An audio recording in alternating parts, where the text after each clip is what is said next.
Eh bien, un parti travailliste de plus en plus désespéré tente, sans succès, d'empêcher la réforme.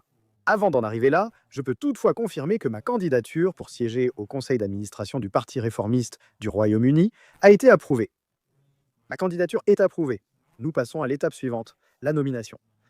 Si vous présidez une section du Parti réformiste ou connaissez un président de section, vous pourriez envisager de me soutenir.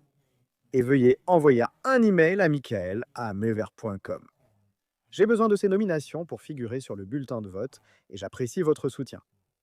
Maintenant, en ce qui concerne cette décision du Parti travailliste de changer les règles de vote afin que les enfants de 16 et 17 ans puissent voter lors des prochaines élections générales, il semble que cela va se produire. D'ailleurs, les récents sondages montrent qu'il n'y a pas un grand désir de la part des jeunes pour que cela arrive. Mais cela semble bien parti pour arriver. Je veux dire, comment allez-vous empêcher les enseignants, surtout ceux de gauche, de faire pression sur les enfants quant à la façon dont ils devraient voter? Il faudra patienter et voir. Mais cela se produit. On dirait que le Parti travailliste est déterminé à aller jusqu'au bout. Et ce que nous voyons dans ce déroulement, c'est le premier sondage qui inclut les jeunes de 16 et 17 ans. Et ce que cela montre, d'après les données de Focal, c'est que si vous n'incluez pas les jeunes de 16 et 17 ans dans le sondage, alors Reform devance le Labour de 4 points, et lorsque vous incluez les 16 et 17 ans, Reform est toujours en tête, mais l'avance diminue d'1 point, donc c'est toujours une avance de 3 points pour Reform.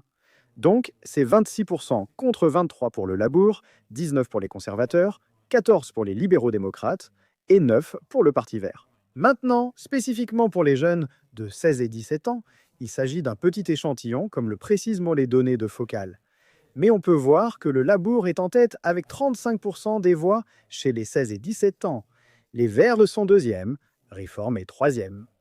Mais même avec ces chiffres, et bien sûr, nous avons vu certains sondages où le soutien à Reform est bien plus élevé, cela signifierait tout de même qu'avec ces chiffres, Reform gagnerait 277 sièges.